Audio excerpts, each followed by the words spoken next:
Hello बच्चों, प्रमुख school के यूट्यूब चैनल में आप सभी का स्वागत है। अपने हिंदी की क्लास में चल रहा था हिंदी व्याकरण जो 10वीं के कोर्स में, तो कक्षा 10 विषय हिंदी जो सिलेबस है 10th बोर्ड में, उसमें सबसे पहले अपना टॉपिक शुरू किया था क्रिया। तो कल पिछले वीडियो में हमने पढ़ा सकर्मक और अकर्मक क्रिया की परिभाषा और सकर्मक और अकर्मक क्रिया की पहचान कैसे होती है और बोर्ड में किस तरह के प्रश्न आते हैं, इसके बारे में उल्लेख किया था। फिर आज हम उस क्रिया के टॉपिक के अंतर्गत आगे पढ़ेंगे। तो दूसरे नंबर की क्रिया है संयुक्त क्रिया। संयुक्त का मतलब होता है मिला हुआ। एक धातु से बनी एक क्रिया होती है और जिसमें अनेक क्रिया होती है, अलग अलग धातु की क्रियाएं अलग अलग होनी चाहिए, एक धातु की नहीं, अलग अलग क्रियाएं होनी चाहिए, वो कहलाती है संयुक्त क्रिया। तो जो क्रियाएं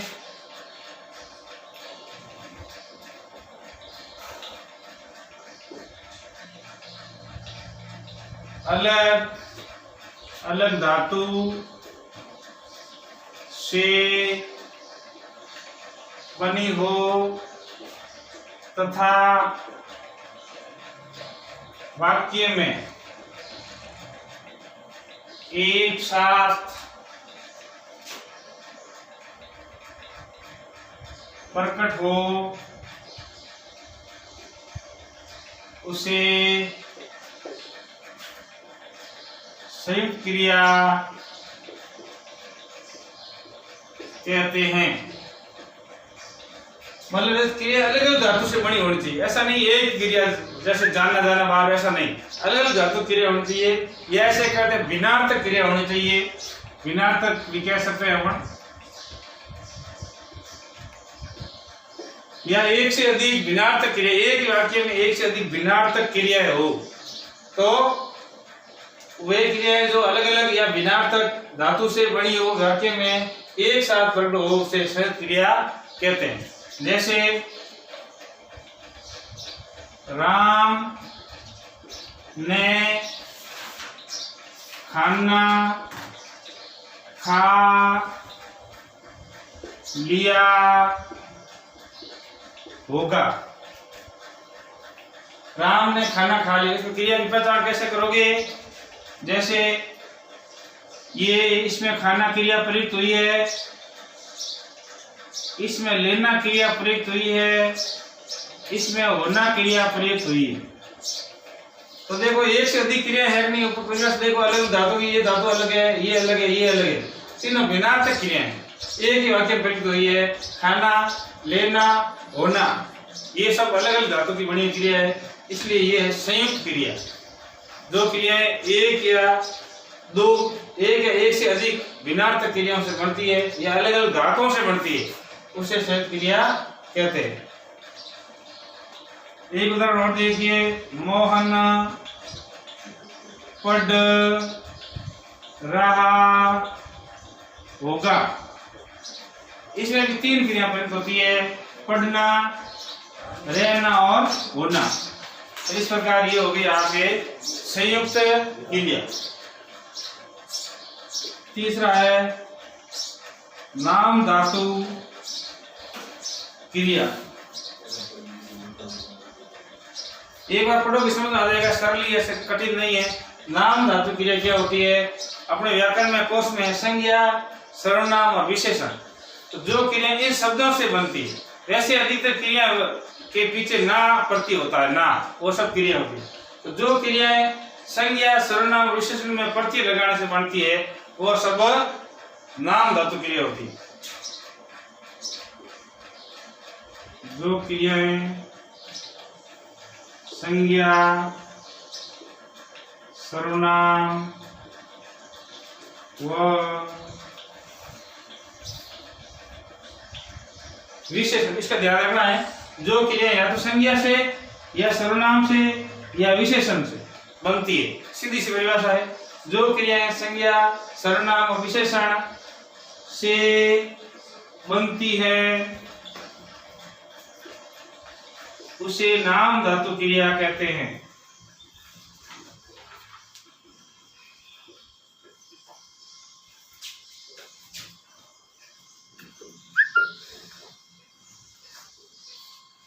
नाम धातु क्रिया कहते हैं उनको। जैसे देखिए रंग, रंग से क्या क्रिया बन गई, रंगना। तो रंग है जातिवाचक संज्ञा, रंग में मतलब अपने किसी एक विशेष रंग का नाम नहीं है, जो भी सारे रंगों का बोध हो रहा है जातिवाचक संज्ञा है, इससे क्रिया बन गई रंगना। तो ये क्रिया किससे बनी, संज्ञा से, इसलिए इसकी क्रिया का हो गया रंग से रंगना। उसी प्रकार अपना,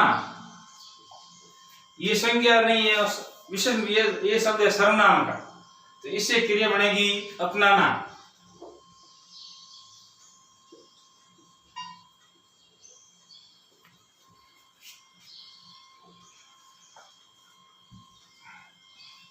इसमें देखो विशेषण झूठ, ये विशेषण है, इससे क्रिया बन गई झुठलाना।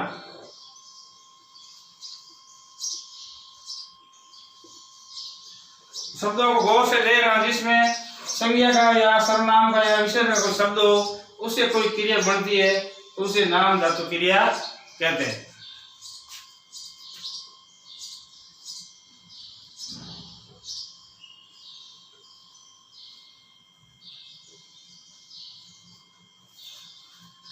जब वाक्य में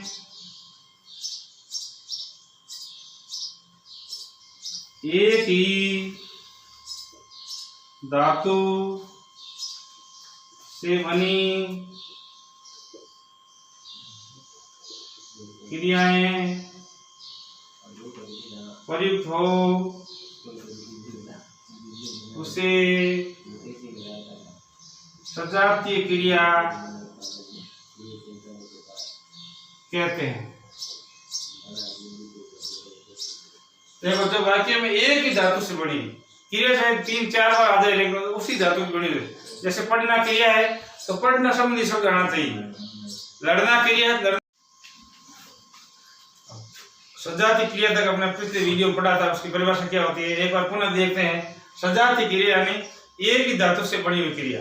सजाती का मतलब जैसे अपना लोकल बात करते हैं ना, एक ही जात के लोग आपस में बैठते हैं, एक ही जात, सजाती, सजाती बंधु।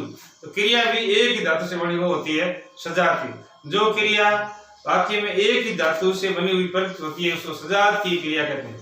अब इनके उदाहरण देखो, भारत ने चीन से लड़ाई लड़ी, तो इसमें ये कर्म है और ये क्रिया है। कर्म और क्रिया दोनों, कर्म और क्रिया दोनों, कर्म भी उसी धातु का और क्रिया भी उसी धातु, कर्म और क्रिया दोनों एक ही धातु से बने हो, एक ही धातु से बने हो, ये सजाती क्रिया है। तो इसमें देखो दो क्रिया है, लड़ाई कर्म है, ये क्रिया है। इसमें भी क्रिया कौन सी है, लड़ना, और इसमें भी क्रिया कौन सी है, लड़ना। इसी प्रकार ये पुस्तक राम को दे दो, दोनों में कौन सी क्रिया प्रयुक्त हो रही है, देना, देना। अब देखते हैं पूर्वकालिक क्रिया।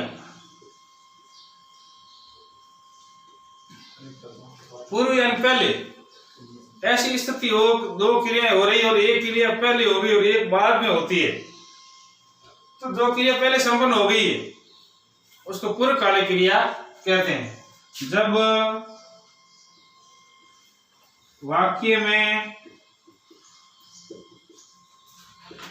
दो क्रियाएं, कितनी, जब वाक्य में दो क्रियाएं प्रयुक्त होती है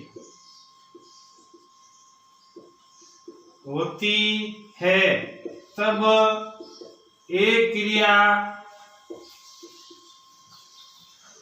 पहले, एक क्रिया तो होती है पहले, वह दूसरी क्रिया बाद में संपन्न होती है, दूसरी क्रिया बाद में संपन्न होती है। तो जो क्रिया पहले संपन्न होती है और एक बार जो क्रिया पहले संपन्न हो उसको पूर्वकालिक क्रिया कहते हैं। तो जो क्रिया पहले संपन्न होती है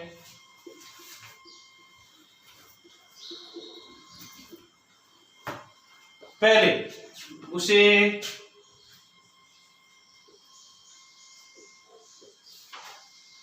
पूर्वकालिक क्रिया कहते हैं।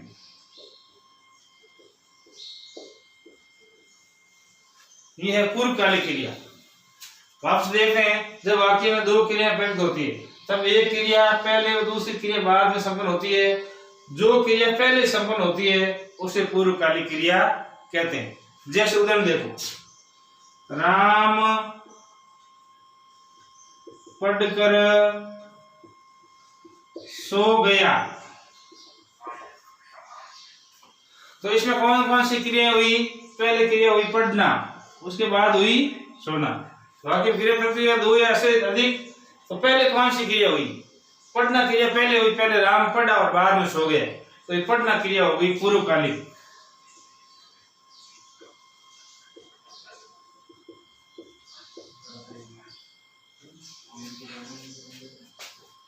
दूसरा, हरि भोजन करके स्कूल गया। इसमें भोजन करना और स्कूल जाना दो क्रिया प्रयुक्त हुई है। तो पहले कौन सी क्रिया प्रयुक्त हुई है? स्कूल भोजन करना, तो भोजन क्रिया करना पूर्वकालिक क्रिया। इसमें करके या कर दो शब्द आते हैं पहचान, या तो करके या कर। जैसे इसमें आया हुआ ये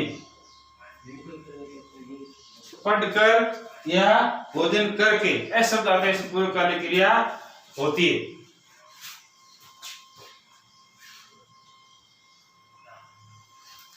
उसे आगे अपन देखते हैं प्रेरणार्थक क्रिया।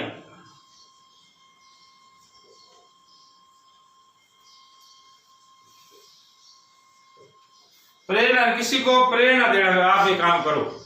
प्रेरणार्थक क्रिया वह होती है इसमें कर्ता खुद काम नहीं करता, जबकि अपनी प्रेरणा से दूसरे के द्वारा कार्य करवाता, वो प्रेरणार्थक क्रिया होती है। स्वयं कर्ता स्वयं कार्य न करके किसी अन्य के द्वारा या अन्य को प्रेरणा देकर कार्य करवाता है, वह होती है प्रेरणार्थक क्रिया। जब कर्ता स्वयं कार्य न करके किसी अन्य, जब कर्ता स्वयं कार्य न करके, स्वयं कार्य नहीं करता, दूसरों के मार्फत करवाता कार्य। जब कर्ता स्वयं कार्य न करके किसी अन्य के द्वारा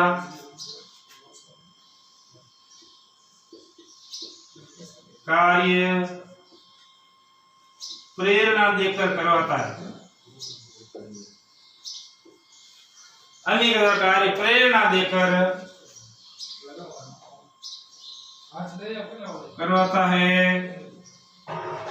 उसे प्रेरणार्थक क्रिया कहते हैं। जैसे उदाहरण देखो,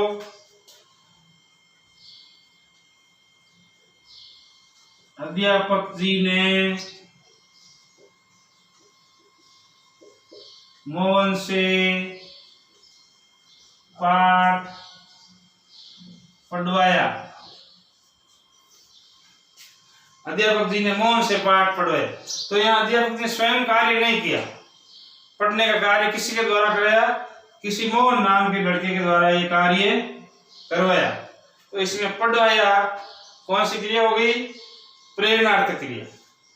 वापस देखिए, जब कर्ता स्वयं कार्य न करके किसी अन्य के द्वारा कार्य प्रेरणा देकर करवाता है तो प्रेरणार्थक क्रिया कहते हैं। इसमें कर्ता स्वयं सक्रिय नहीं होता, जबकि जिससे कार्य करता वो सक्रिय होता है। एक उदाहरण और देखिए, मैंने दुकान से सामान मंगवाया।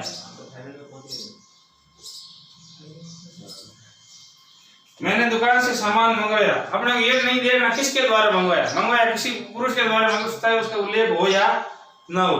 तो इसमें कर्ता स्वयं कार्य नहीं किया है, मैंने दुकान से सामान मंगवाया। तो इस प्रकार ये कर्ता स्वयं कार्य न करके अन्य के द्वारा कार्य करवाता है, वो होती है प्रेरणार्थक क्रिया। अब क्रिया का टॉपिक पूरा हो गया है, फिर अगले वीडियो में अपन पढ़ेंगे नेक्स्ट टॉपिक। तब तक के लिए धन्यवाद।